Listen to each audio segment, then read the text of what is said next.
Court, all rise, please. This honorable court is now in session. You may be seated, please. Women have equal opportunities. The operative word being opportunities. First and foremost, I'd just like to say good morning, Your Honor. My name is Shalansky Bernardo, and I'm here to justify my gender roles to bring equal opportunity for women in today's society. In the 1960s, men did less than 50% of household chores. Today, that has risen over 40% in many households. This shift in gender roles show that equality at home is growing and opening up opportunities for both men and women in careers, parenting, and beyond. As traditional gender roles have evolved, they have played a key role in promoting gender equality and expanding opportunities for women. In the past, women were largely confined into domestic roles, limiting their access to education, careers, and leadership. However, as social expectations have shifted, so have the possibilities. For example, according to the U.S. labor force participation, women's labor participation in the U.S. rose from around 32% in 1950 to nearly 57% today, reflecting growing acceptance of women in the workplace. According to the World Economic Forum, countries like Sweden, which promote gender-neutral parental leave policies, have seen higher female workforce participation. According to organizations such as UN Women, gender roles are learned and not natural, and that changing them is essential for equality.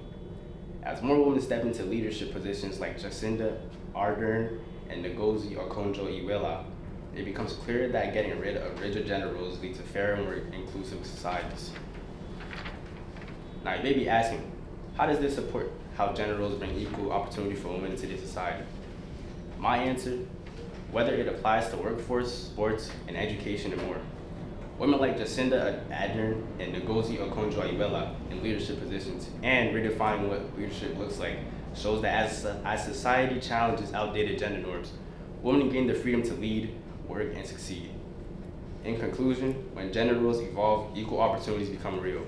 It's not about favoring women or men. It's about freeing everyone to pursue their true potential. Again, my name is Shalansky. I'm here for the time you have given me, Your Honor, and I know you'll make the right choice. Thank you. Good morning. My name is Olivia, and I believe that women in today's society genuinely have equal opportunities, especially because of technology and the internet. Think to back then. Back then, it was way harder for women to be taken seriously. People didn't always treat them fairly, but now, thanks to technology, a lot of that has changed. Girls have the same access to the internet and computers like boys do, and we use it for school, hobbies, or even to start something new. There are free online classes, YouTube tutorials, and apps that teach you skills like art, coding, or how to start a business. A girl can literally build something amazing in her room. Secondly, the small businesses on Instagram and TikTok and creating content, on YouTube also, I'm sorry. There's girls running their own small businesses on Instagram and TikTok and creating content on YouTube. Also, it's safer for girls to be online. Bullying and harassment are still an issue, but platforms are doing things to stop it. You can block people and report stuff, and a lot of websites have stronger rules now. And there's also online communities made just for girls where they can feel safe and supported. Another thing is that more females are being encouraged to get into tech and science. There's clubs, camps, and scholarships made just for women to get into STEM, science, technology, engineering, and math.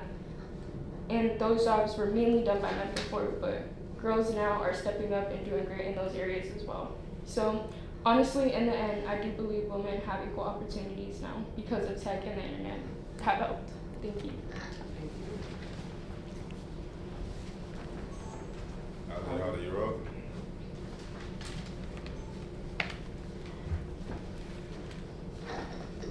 Hello, my name is Aliana. I am here to prove that women in today's society do not have equal opportunities. Let me ask you something. If you cannot make your own choices about your body, can you really see you with the same opportunities as everyone else? I don't think so, and that's why I believe women in today's society do not have equal opportunities. To begin, in Georgia, they recently passed a new abortion law where a woman cannot have an abortion after 6 weeks of pregnancy. Due to this new law, there has been a recent case of where a nurse, Adriana Smith, had a medical emergency and became brain dead because of it. Since she was pregnant, she was immediately put on life support to keep her organs moving and the baby alive. They did this without her family's opinion and not caring about her state of health. Her mom, April Newkirk, said, "My grandson may be blind, may not be able to walk. We don't know if he'll live when she has him." And I'm not saying would have chose to terminate her pregnancy. What I'm saying is we should have had a choice. That quote says everything. This family had no say in how her life or the baby's life would go. That's equality. That's not equality. That's control. According to Gamache, the U.S. Supreme Court has eliminated the constitutional right to have an abortion, which is established by Roe v. Wade. Now, 12 states have limited to no exceptions for abortion, and 2 additional states have made it fully unavailable. Another instance of a woman not having choices over their own bodies is in a practice of female genital mutilation. Female genital mutilation, or FGM, is a harmful traditional practice that involves changing or injuring the female's genitals for no medical reasons. It is usually done by 2 girls when they are young, and it is often connected to cultural beliefs about preparing girls for adulthood or marriage against their will. However, it is very dangerous and has no health benefits. In fact, it can cause serious health problems, and emotional pain can last a lifetime. Annually, 4 million girls are expected to be at risk of FGM, and it is a global concern and a violation of women's rights. The cost of treatment for health complications of FGM is $1.5 billion annually, and is expected to rise unless urgent action is taken towards its abandonment. So not only are women suffering from this tradition, but it's costing the government a lot of money to help women going through it. This matter is not a past problem. Today there are more than 230 million women and girls that have undergone FGM.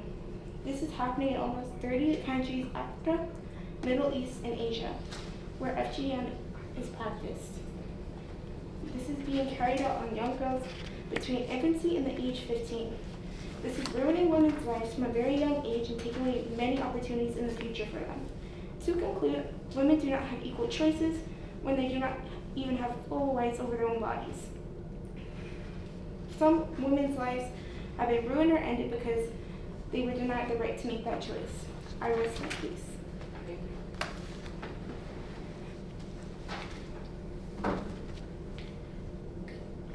Good morning. My name is Mia Oliver, and I am here to prove that women in today's society do not have equal opportunities. Imagine wanting to do something so badly, but there's no one encouraging you or helping you achieve that goal. According to Pew Research, 34% of Americans believe that women are not encouraged to be leaders at an early age. To begin, according to UN Women, women only make up 23% of cabinet members worldwide. An equal amount of representation of women in politics won't be reached until 2077. This has excluded women in decision-making for the country. Pew Research says that when women run for office, their focus is mostly put on their physical appearance. When they show emotion to the media, it hurts them in elections. Just because they are women and show emotions every human has, people think they are weak and are not fit to lead. If women are being stopped from participating in politics or are not encouraged or supported, how can we have equal opportunities? Women don't have a say in decisions for the country if they are not a part of the conversation. If a woman shows emotions, she is seen as weak or incapable. If their looks aren't to someone's standard, they won't get over. These circumstances make women feel like they aren't capable of achieving the same goals men do. If society makes them believe these things, how can we be equal? I yield my time. All right, next for the affirmative side, we'll have Mike and Pam. For the the negative side, Jalen and Milani.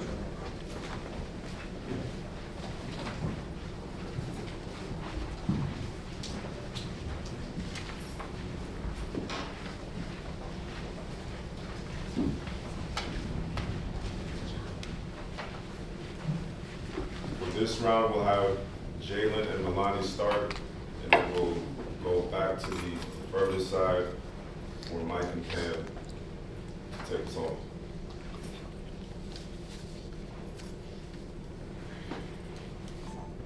Good morning. My name is Jalen DeRosa, and I firmly believe in the negative of today's debate. Women in today's society truly do not have equal opportunities, although there have been a few developments that have been implemented. We consider the film and media industry. We can tell real equality isn't quite where it should be yet. From wages disparities to underrepresentation, women still experience substantial obstacles.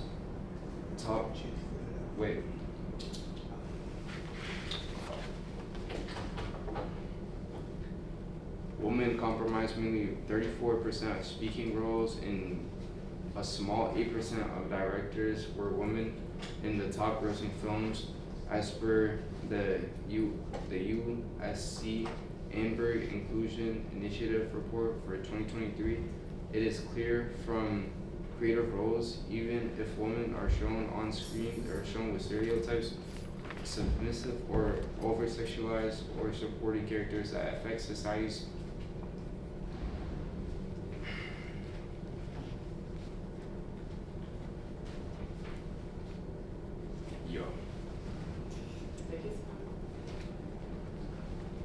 perception of women in real world media dictates culture, and if women are not being provided an equal space in front of behind camera, then society is being presented with bad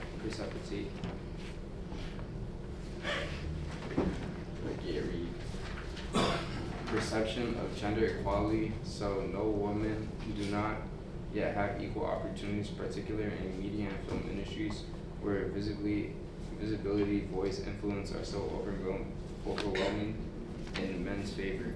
Thank you. According to COE, media ownership and gender, women are underrepresented in the media ownership and decision-making positions, limiting diversity and perspectives in content production.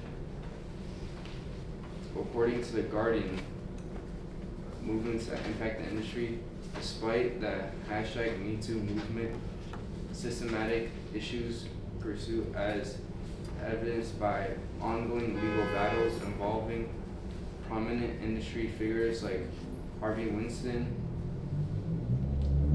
According to Amberg, case studies of gender bias in casting and storytelling, in 2024, only 30% of the top grossing films had a female lead or co-lead, a significant decline from 44% in 2022.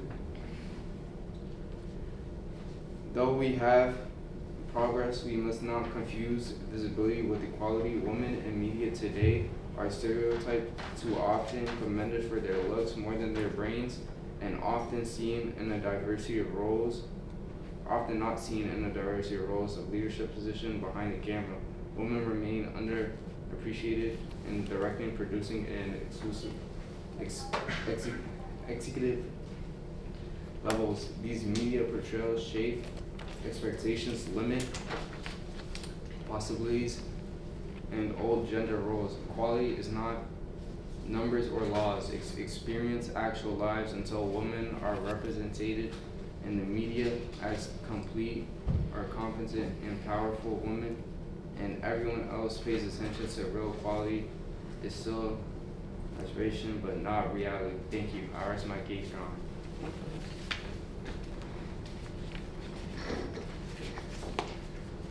Good morning, Your Honor. Before I start, did you know that women's media coverage averages only 15% of total sports coverage? Hello, my name is Milani Nieves, and I'm here to prove that women in today's society do not have equal opportunities. According to a collection of data that Zippia, a website dedicated to career development, 16.4% of pro athletes are women and 83.6% are men. In addition to that, Zippia reports that male athletes tend to make $50,242 per year, while female athletes make $47,969.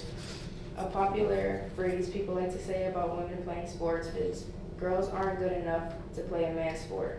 But I believe that there are many female athletes that prove to be good enough. For example, Serena Williams was ranked #1 for 319 weeks in tennis.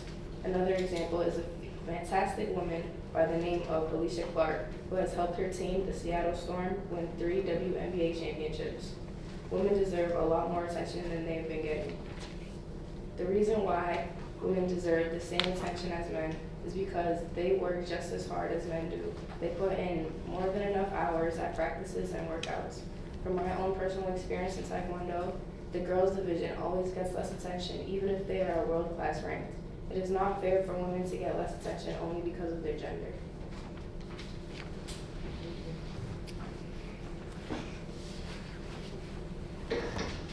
Foremost, I'd like to say hi, Your Honor.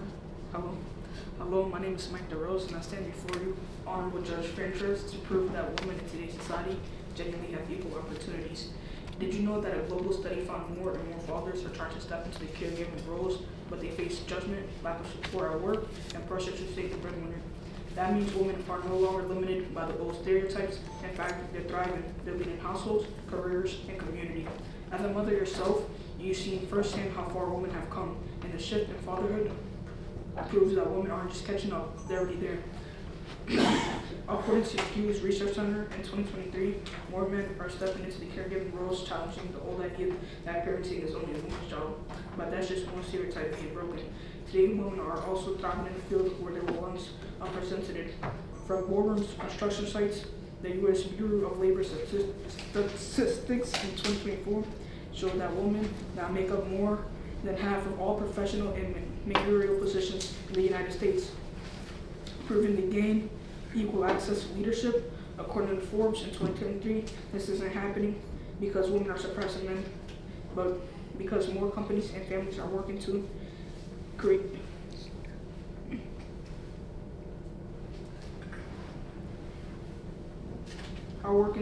shared responsibilities and balanced support systems. Harvard Business Review in 2023 explains that when both genders are treated equally at work and at home, like offering equal parental leave or flexible schedules, women are more likely to stay in careers long-term and advance. And the New York Times in 2024 reports that industries like tech, law, and healthcare, women are rising at the same rate as men due to equal education, hiring practices, and expectations. All of this shows that women aren't just catching up. They've broken through old limits and are now moving forward side by side with men in every part of society. For decades, stereotypes about general kept women trapped in narrow, women in boxes, career givers at home, and second class in the workplace. The facts show that those walls are failing. When men step up as caregivers, it dismantles the outdated idea that women must choose between family and career. At the same time, women leading in fields once dominated by men proves opportunity is no longer a privilege reserved for one gender. Policies like equal parental leave and flexible work don't give women an unfair advantage. They level the playing field, removing hidden barriers that hold them back. The shift isn't about women leading men, it's about tearing down old limits so everyone, men and women alike, can pursue their goals with judgment or restriction. The result is a society where women genuinely stand equal, not just in theory, but in daily life, breaking stereotypes and rewriting what's possible. And I want to say thank you for hearing me out.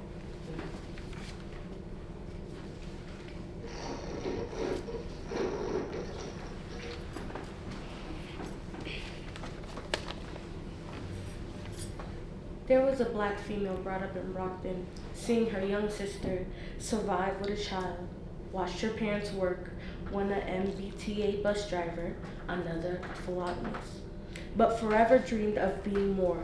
With examples like The Cosby Show, she proceeded to do what God put her here to do. She went to college, getting a political science and Spanish degree, go Connecticut, and a JD from the prestigious Northeastern University, becoming an assistant clerk, and most importantly, a well-known one of the youngest judges. Hello, Judge Frentress. My name is Pamela, and simply being here with someone who looks like me proves my topic today, that women have equal opportunity in today's society. They asked me, are there laws that protect a woman from violence and discrimination? I show you our laws and rights in return. The 7 of the Civil Rights Act of 1964, the California's Fair Employment, and the Housing Act that prohibits discrimination against women in a workplace. Equal Rights Amendments, the Survivors Bill Act that established statutory rights for sexual assault survivors, the Voting Rights Act, the Equal Pay Act, and I can go on. Note that there's an Equal Employment Opportunity Commissions regulating discrimination in the workplaces, as well as CDAW, protecting women's rights globally. See that 23 countries reformed their laws in 2021 to take a much needed step toward advancing women's economic inclusion. I'll give you more.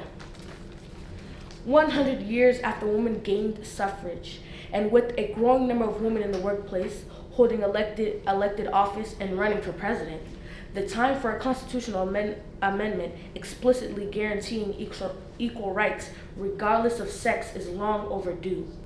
Authored by legendary activists Alice Paul, Crystal Eastman, and others in 1923, and later revised, the proposed Equal Rights Amendments era mandates that equality of rights under the law shall not be denied or abridged by the United States or by any state on account of sex.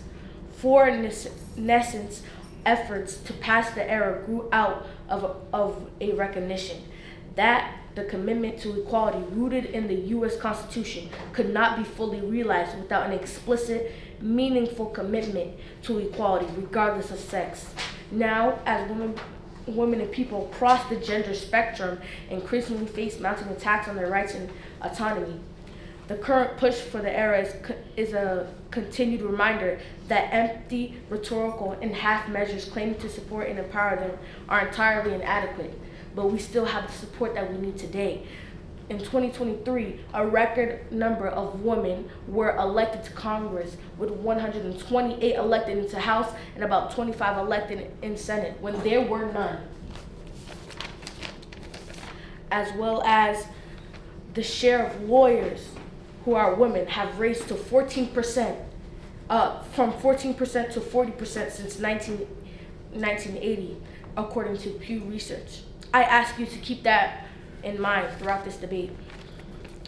The simple fact is, a woman can go and apply for a job. That opportunity is equal to a man. Hate will always exist. It started when slavery did. But that doesn't mean a woman can't be a judge or a man can't be a nurse. Equal isn't fair, that's reality. But what's equal is real. Whether certain communities decide to stop hate is a path for the universe to lay out. We believe women have equal opportunity in today's society. My team will make you see that today. Thank you.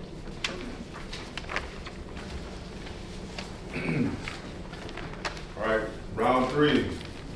Affirmative side, we have Elijah and Ayla. For the negative side, Parmiana and Savannah. You guys can come on.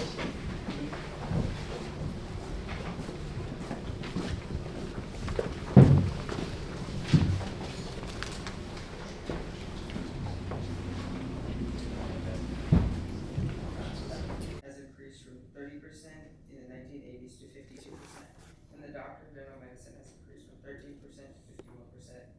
New research also says since 1980, the percentage of women dentists has more than quadrupled from 7% to 33%, and the percentage of women physicians has roughly tripled from 13% to 38%. Women also earn 62% of doctor of pharmacy degrees, and 61% of pharmacists are women. the percentage of women with bachelor's degrees in engineering and physics has gone. Treated fairly until she joined. She got surrounded by a community where she had the chance to be successful and had the fair chance at greatness compared to a man. Finally, to close my argument, if women didn't have equal opportunities in education, why am I here today in this clubhouse with a gentleman? I hope you take this into consideration. Your time is appreciated.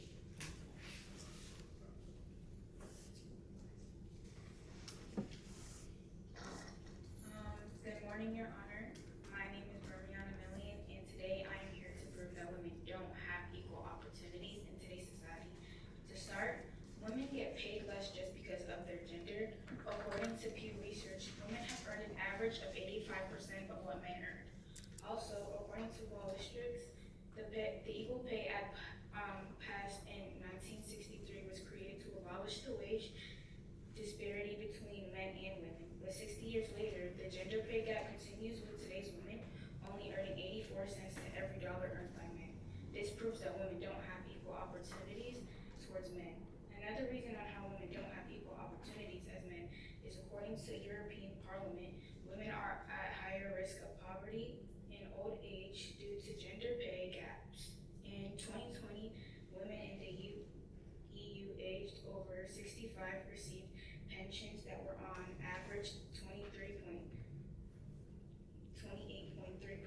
lower than pensions received by men. These quotes clearly prove that women don't have equal opportunities. Even though it's the 21st century, it's still messed up that women still don't always get the same opportunities as men. One reason that women don't have the same opportunities as men is that men are often pushed to be leaders and super ambitious in their careers, but women might have to face pressure, focus more on family, or be seen as bossy if they're too assertive at work. Sometimes women face straight up unfairness at work. This could be getting paid less than a guy for doing the same exact job or position, or not getting promoted because of the gender. It's called discrimination, and it's a big problem. Another thing is that women might not have the same support as men in the same areas. Like if a woman has kids, it can be harder for her to juggle work and family because there might not be enough affordable childcare options or flexible work arrangements. This can hold back in their careers. So in conclusion, it's a mix of social expectations, discrimination, and lack of support that keeps women from having true opportunities. It's definitely something we need to keep on working on to make sure things are fair for everyone. I rest in peace.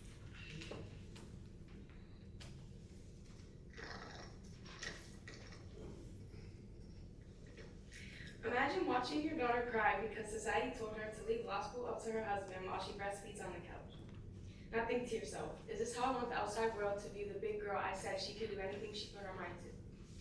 Hello, Your Honor. My name is Savannah Murphy-Diaz, and women in today's society do not have equal opportunities due to gender role placed on them by culture and stereotypes. According to a report published by UN Women, it would take close to 300 years to fully achieve gender equality.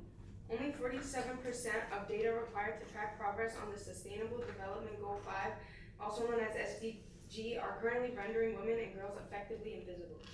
The latest SDG data shows that the world is not on track to gender equality by 2030. In diverse countries such as Afghanistan, women are banned from attending high school, universities, speaking in public, and showing their face because women should be seen and not heard, while men still have all those rights. The U.S. has overturned Roe v. Wade, making 13 states ban abortion. 84% of lawmakers who sponsored state abortion bans were men, which leaves 16% women that voted. That's very telling itself. The phrase women should be seen and not heard just shows how much control men want over women. It's not about if a woman can go to school or let out a chuckle. It is about if women are even seen as citizens at all. It's about if me and other future women will be able to be back in the courthouse defending others instead of explaining why our voice is just as important as any man's. This evidence shows that gender roles and inequality is not just under one religion or in one political system. It is global. From birth, girls are given a role: teacher, mom, or maybe even nurse. Women perform more than 3/4 of unpaid care work. When women are expected to naturally take on these roles, their labor is not only unpaid but invisible. This is not about fairness, it is about recognition. For every girl who is told to sit down while her brother stands up, for every woman who was labeled selfish for even thinking about being a doctor, every woman whose silence was mistaken for agreement, the world has been made too long by hands that neglect half of their people. Change is not just a dream, it is a decision that we need to make now. So to the parents that say you can be anything, let actions match your words. We're not just big girls anymore, we are leaders and voices that will be heard. I rest my case. Thank you, Your Honor.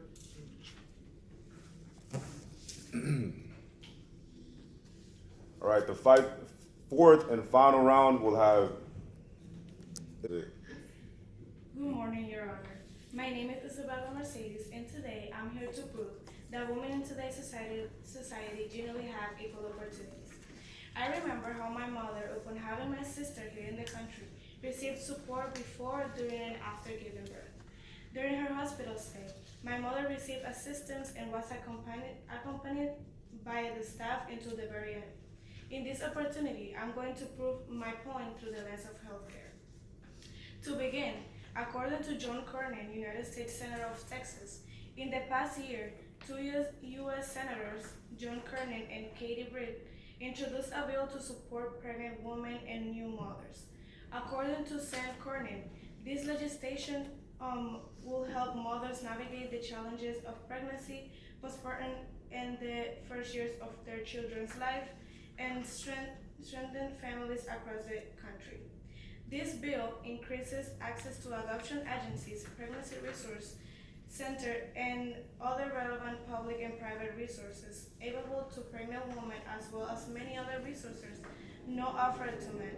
In addition to that, according to NPR, recently the Trump administration started restoring financial support for a landmark study of women's health. Andrew Nixon, a spokesman for the Department of Health and Human Services, said, "These studies represent critical contributions to our better understanding of women's health." This shows that the United States currently continues to support the study of women's health, considering that it's an important part of the development and advancement of medicine. To continue, this demonstrates that women have been supported by introducing new ways to help them during vulnerable stages such as pregnancy, while also considering those in more complex and at-risk situations. To conclude, all this evidence I have presented today shows that women in today's society really do have equal opportunities. Women are also much further in terms of healthcare compared to previous years. According to Dignity Health, a 1993 report from the General Accounting Office found that only 13.5% of research funds from the National Institutes of Health were designed for women's health, and women were schooled for clinical trials. Through this evidence and what I have already presented previously, it is clear that women's healthcare has reached a level comparable to that of men over the years. I hope you take what I said in consideration. Thank you. I yield my time.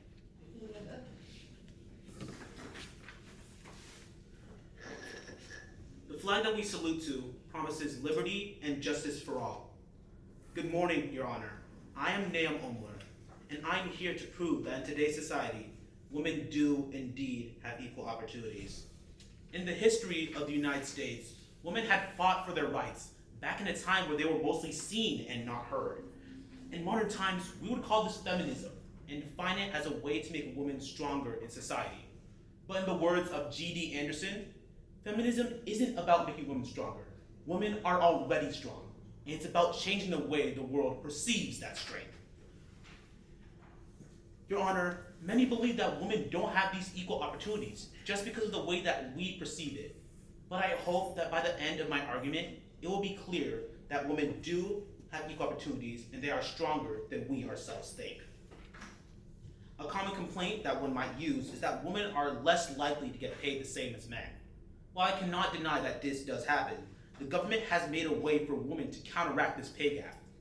The Equal Pay Act of 1963 has given all citizens the right to report any violation in this act. If you are given unequal pay for equal work, you are able to actually sue in a federal district court to recover any lost pay and more.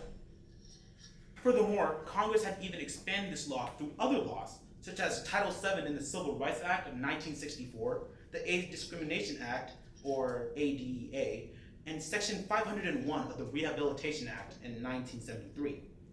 These laws all prohibit compensation discrimination on the basis of gender, age, color, and or race. But one might also say that women don't get hired as much as men are, and so they wish to push for more jobs for women. Yet again, the government had made it so this wouldn't happen. The Equal Employment Act of 1972 has prohibited any discrimination against women when it came to the matter of employment. This also made it illegal to attack anyone who made a complaint about inequality. It also required workers to make reasonable accommodations for anyone who needed it, such as pregnancy-related conditions, religion, etc., etc. Your Honor, what many people don't realize is that the government had made it possible for anyone to right what society had made it wronged. And most people don't even know their rights, which is why it's important that we learn to educate ourselves on the rights of an American citizen. In addition, I believe that if we educate ourselves on the rights that we have, it will make it easier for us to see that women do have equal opportunities. In conclusion, Your Honor, I'd like to end my piece by asking, are we putting women down by making them look as if they are helpless?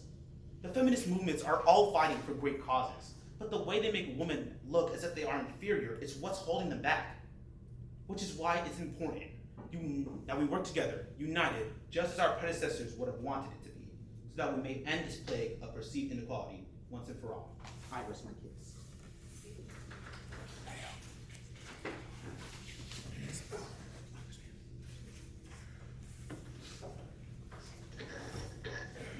Good morning, Your Honor. I'm Jonathan White, and today I'll be providing information on why women do have equal rights, have equal opportunity in today's society. Growing up, I was surrounded by strong female characters who built better lives for the children after them. When I see them, I remember my history lessons, and I compare times from when women did not have many opportunities to now, when I see women all around me constantly getting opportunities, chances to improve their lives and help show how women no longer must fight to simply live. To begin, I would like to talk about tubal ligation, which is the process of cutting the fallopian tubes and tying severed ends. By women having this choice to have this surgery, women have the power to choose whether they want to have children or not. This shows how women have equal opportunities today because it highlights the ability for women to make their own choices about their bodies and how to take care of it. This is important because women no longer must worry about unwanted pregnancies or pregnancy scares. Furthermore, women can have abortions. This allows women to choose if they want to get rid of unplanned babies or avoid unwanted parental responsibilities. Having this choice means women can decide how they want their futures to go. To reason, tubal ligation and abortions both show how women have this freedom to live a life that they want, as well as being free to make futures as they want it to be. By having access to these effective and permanent contraceptive procedures, women have equal opportunity with men to make informed decisions about when to have children, thereby exercising control over their reproductive life. Again, I'm Dr. White, and I thank you for your time.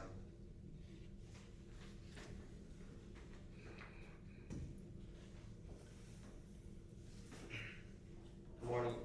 Wait, is it working? Good morning. My name is Quentin Montero, and I'm here today to tell you why women, even in today's society, do not always have the same opportunities or rights as men do.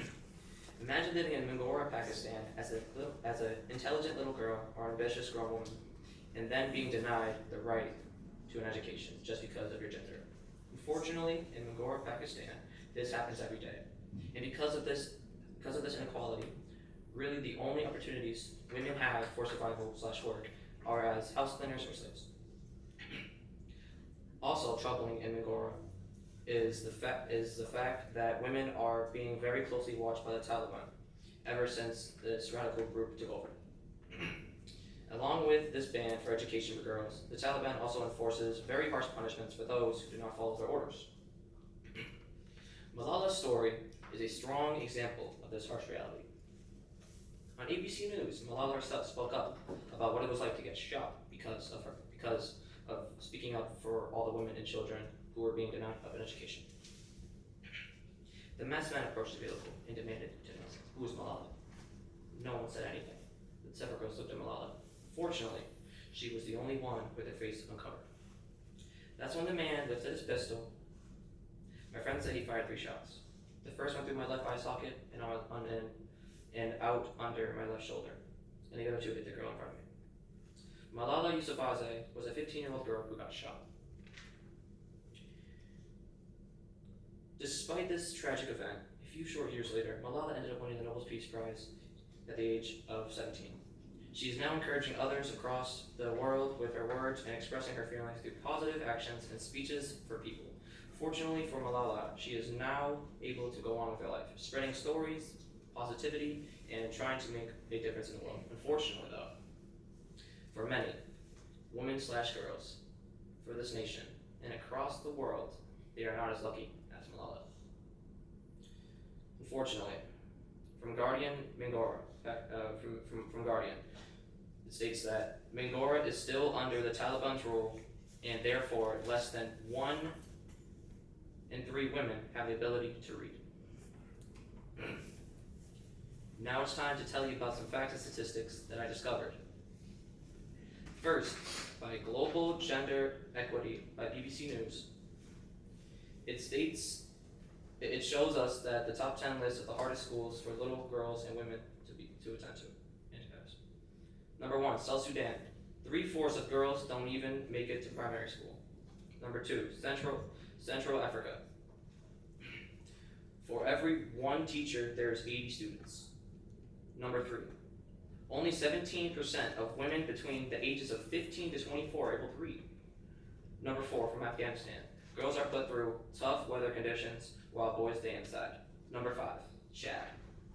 There are a lot of barriers to girls getting an education due to social and economic barriers that prevent women and girls from getting education. Number 6, Mali. Only 38% of girls finish primary school. Number 7, Guinea. The average age over the age of 25 has less than 1 year of education. Number 8, Burkina Faso.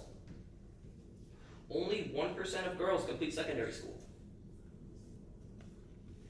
Number 9, Liberia. Almost 2/3 of primary age students are out of school. And number 10, finally, Ethiopia. 2 out of 5 girls are married before the age of 18. And I have some more facts to back this up. Number 1, from Gender Equity Middle East. It states that in Afghanistan, girls are made to have classes under makeshift tents or out in the open. So girls in school must be outside regardless of the weather, while the boys get to stay inside of the buildings. I actually have a picture to back this up, I'll show you later. Number 2, UNICEF. 119 million women and girls around the world aren't able or attending schools. If you don't think that's a lot, Brockton currently has 104.5 thousand people. You would need to multiply that number by about 1,139.75 to get around 119 million. The third fact I have for you is from Guardian, where it states that of the 774 million adults 15 years or older who still cannot read or write, 2/3 of them are women. That's 493 million women. And the last fact I will give you states from Guardian once again. South Sudan has the worst record for education for girls. 73% of girls do not go to primary school, and the government spends just 2.6 of its total budget on education. Actually, I'll give you one more. Additionally, the final fact I will give you from UNESCO highlights that according to our monitoring tool, worldwide, 2% of countries restrict the right of education, of marriage, pregnant and girls and women in their legal framework. Okay, so you're telling me if I get pregnant or if I get married, that prevents me from getting education. That doesn't sound fair to me.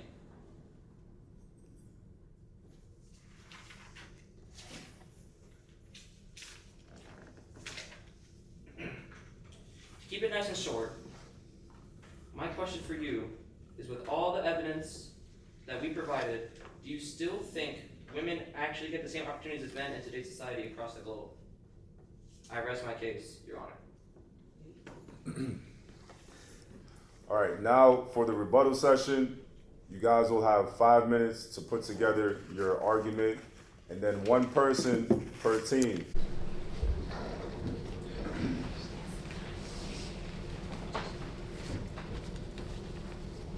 I think you guys should rock, paper, scissors to see who goes first. Okay.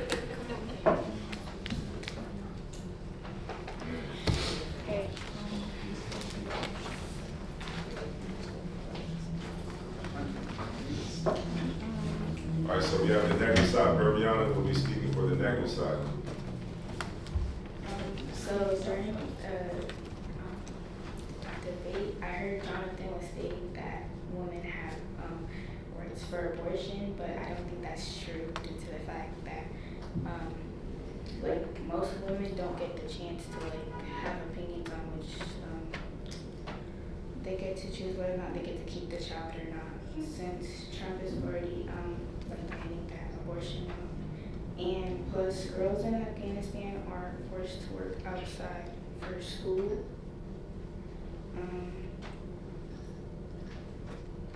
And the Equal Pay Act, some women are scared to take it to count because they will be killed or hospitalized. Some women are denied health care even when they are in need. That's it. Thank you.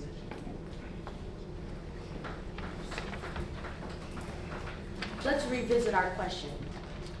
Do women in today's society have equal opportunity? What was stated by Eliani, not equality, that is control, when discussing the rights of a woman who had been injured and had to be put on life control. I ask you this, control is needed. In America, opportunity is created. Control is needed to be able to survive. It's bigger than more than women having opportunities. Are you telling me that giving a woman an opportunity to live is taking her voice away? I ask you another thing. When Mia stated 34% of society believe women have equal rights, or when Jalen stated equality is not numbers or laws, or when Jalen also continued to state girls aren't good enough to play a male sport. I believe that's Melania. These are all things that are stated with no evidence. I come here to you and I ask you, are we building our voices off of facts or beliefs, or I thinks or I know? As well as Jalen's stated if women are shown on TV, they are shown as stereotypes. As you know, from my research, you decided to be a judge or decided to get into law because of Claire Huxtable. And I myself grew up with her as an example for me, and she wasn't a part of any stereotype of mine. She was that strong woman who told Bill Cosby, no, you're gonna do this, no, you're gonna do that, I need to go to court this day, I gotta do this, you gotta watch the kids. That is not a stereotype. If you allow yourself to be ignorant, you will see what your eyes want you to see, not what the world is showing you. As well as the fact that women get paid less. But I ask you that if that is messed up, as stated, why do we have an Equal Pay Act? Why do we have the ability for women to go to court and fight for it? The opportunity is there. Whether or not women decide to take it is completely up to them. And based off of statements such as Afghanistan, girls have to go to school outside, or they can't finish primary school. To me, I hear that kids in Afghanistan, in the middle of a war, those girls can go to a school, that there's a school there, that there's at least a percentage of those girls going to a school. Those opportunities are there. Whether or not parents decide to allow their child to have that possibility, it's completely up to them. But that is the facts that we know now. A girl can sign a paper to go to a certain college. A girl can go apply for a certain job. Doesn't mean she'll get it, but that opportunity is there. Opportunities matter. The fact is that girls can go and do what they're meant to do at the end of the day. As well as the last statement I'm going to close up with, when Quentin stated, "I'm here to prove that women do not always have equal opportunities." Always. I believe that if it's always, we're nitpicking here. I think opportunity is given or it is taken. And with the statement of always, it builds an argument of unstableness and contradicting what is stated. I ask for you to see today's society. As a girl who went to BHS, me myself going to BHS, pregnant girls are going to school and getting an education. It's what we decide at the end of the day, and that those opportunities are there. That is my rebuttal, and I thank you for listening. Mr. B, I got a question. All right, you guys we'll have one more rebuttal session, so you guys want to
My wife and kids, that was a good show.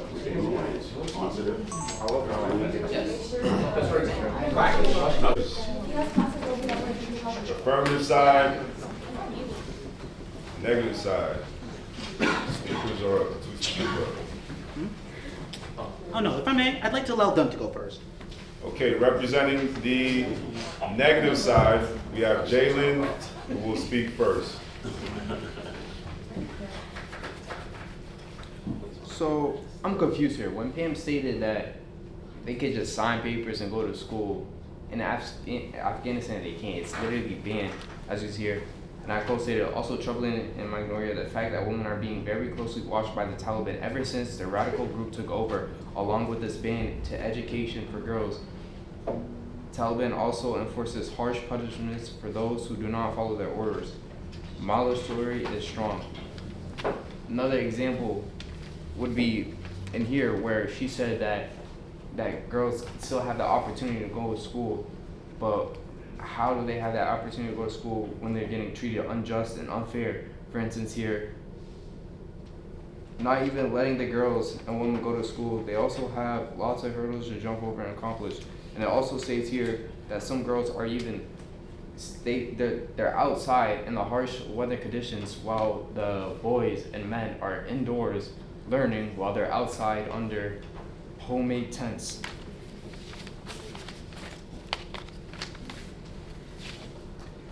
In the Russia and Ukraine war, Pam also stated that in education where they can still go to school. When there's bombings, school is unsafe, militaries are on the front lines fighting, and there's many just obstacles for them. If they manage to go to school is canceled on those days of the war. The education, people weren't able to go to school, they were stuck in their homes, kind of away from everything. And I just want to say another thing is when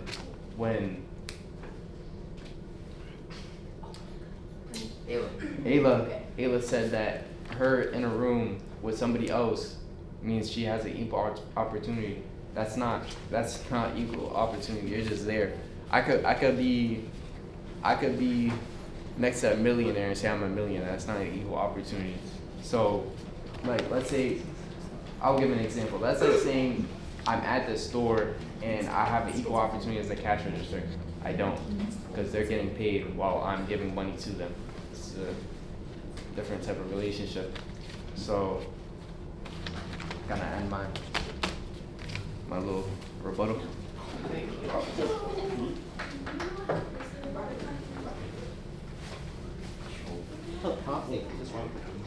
Hello, testing 1, 2, 3. Anyways, hello, I am back yet again. My rebuttal starts with the topic of abortion. In June of 2022, it was established in the Supreme Court that women no longer had the federal right to an abortion. Now, if we know anything about U.S. history, that means there's still state rights. Most states do in fact choose to let women have an abortion. And even for the ones that don't, there's still exceptions to the abortion law, such as, I think in Oklahoma, there's still an exception to where if the baby has a very horrible disease, or if it threatens the woman's life, they are allowed to in fact have an abortion. Now, someone else had stated that women can't show emotion. Now, I don't know if many of you know this, but June is actually also Men's Mental Health Awareness Month.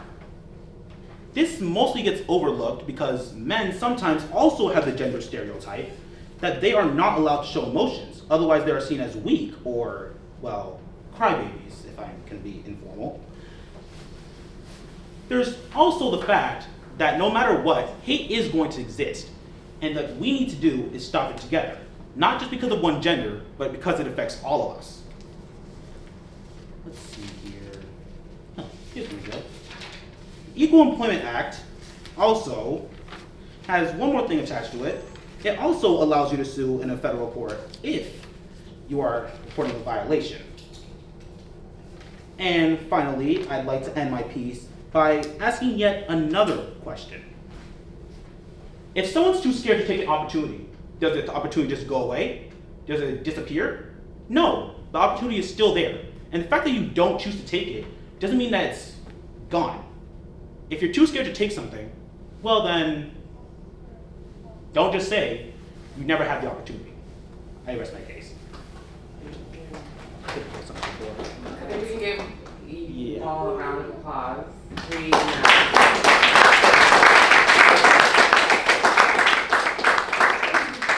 So this is always the hardest part of my job, but it's a part of my job, right, to make decisions. And so I'm gonna say this, when I think about the perspective from within the United States, right, like looking sort of a micro approach, I think that the affirmative side wins.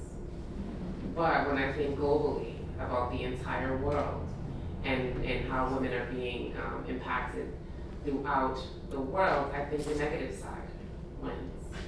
And I know you're all wondering, well, which is it? It can't be both, it shouldn't be both.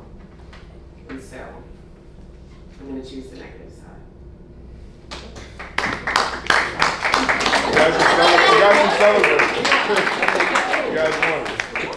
Now, just because I didn't choose the affirmative side doesn't mean that you all did not have compelling arguments. You all had compelling arguments, and you should be proud of the work that you put in to coming into a courtroom, speaking in front of a real judge about a topic that even adults are struggling to grapple with right now. And so I'm incredibly proud of every single one of you for the work that you put into this and for your ability to get in here and speak up. And I know you were nervous. I saw the nerves. I used to be a nervous person too, believe it or not. But you did a phenomenal job. And so just because I chose the negative side doesn't mean that you all, it was literally so close, so close. I have a whole lot more comments. I do want to take questions from you all if you have any questions for me about not only the topic, but myself, the job, what it's like to be a judge, all that. I'm happy to answer those things. Y'all don't have to stand unless you want to stand. They're like, they'll do a victory lap. They won't, right? They'll do a victory lap. So I just want to give overall comments to everyone. I loved how you all used the diverse range of topics to prove your points. I heard people talk about healthcare, both sides of that argument. Freedoms that are being given, freedoms that are being stripped away, in the terms of bodily autonomy, both here and abroad. I loved the topic about technology as a great equalizer. I thought that was a really great point. Media representation, sports, considering other professions.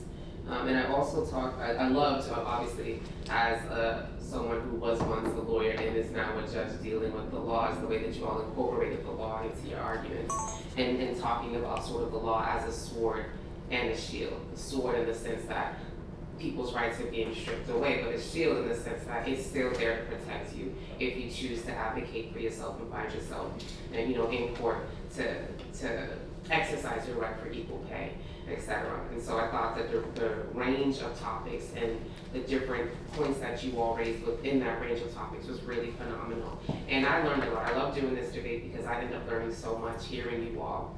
I loved how you were informed. Your arguments were very informed, not only by the diverse nature of the topics that you chose, but also the research. You all gave me numbers, you gave me statistics, you told me where you found your information. And I forget who exactly it was, but it was Quinn. You didn't just give me the number, you broke it down. Like, it wasn't just like 95%, it was like, that is 435,000 people. And that's what a great litigator does, is you make your point.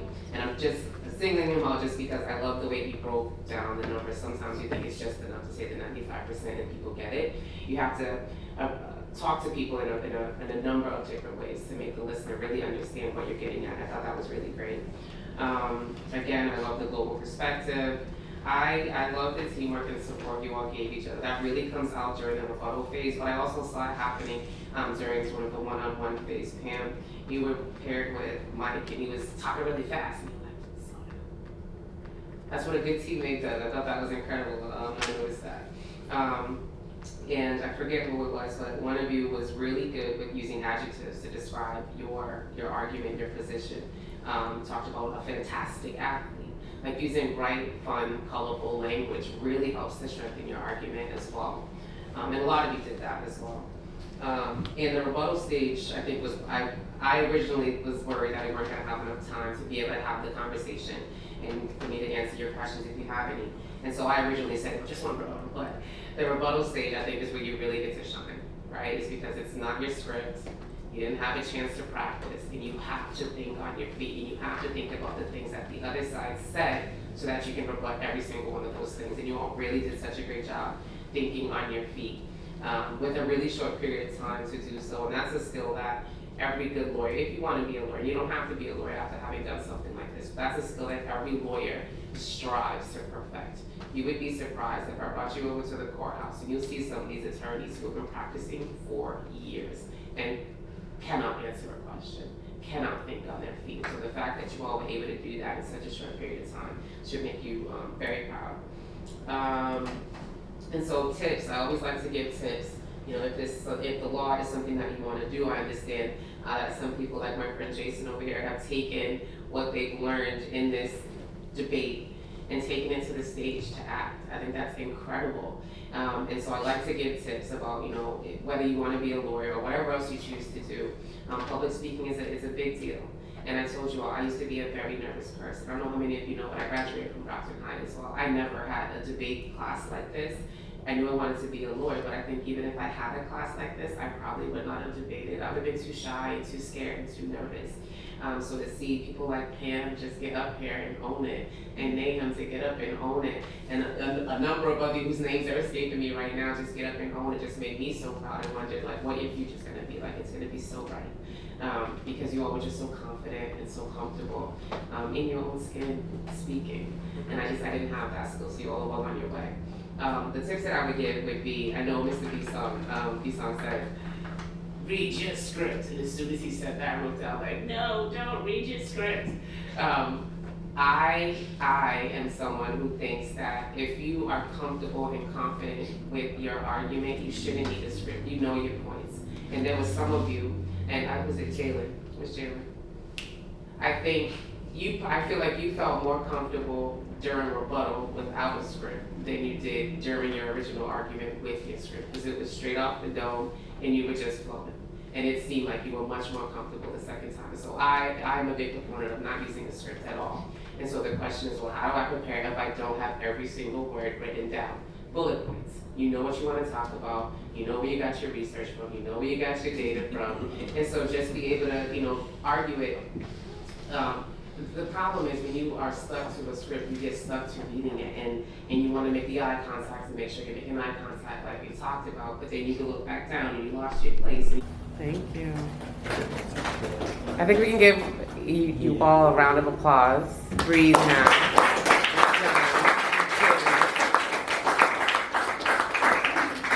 So this is the hardest part of my job, but it's a part of my job, right, to make decisions. And so I'm gonna say this, when I think about the perspective from within the United States, right, like looking sort of a micro approach, I think that the affirmative side wins. But when I think globally about the entire world and how women are being impacted throughout the world, I think the negative side wins. And I know you're all wondering, well, which is it? It can't be both. It shouldn't be both. And so I'm going to choose the negative side.